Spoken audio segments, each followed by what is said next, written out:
کدومشونو می‌خواستی بفروشی؟ بیار.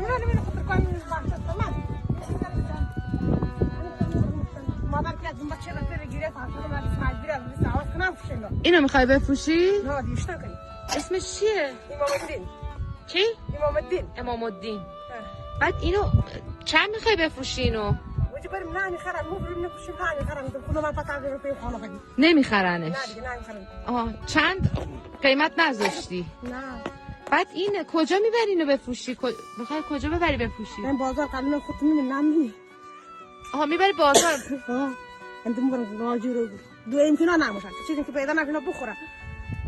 کی میخره این بچه‌ها رو؟ نه میخرم میبرم اون بفروشیم دیدی. نه اگه بخره کی میخره؟ من چی والله خودم پول دارم بخره به پول که نداره خیلی.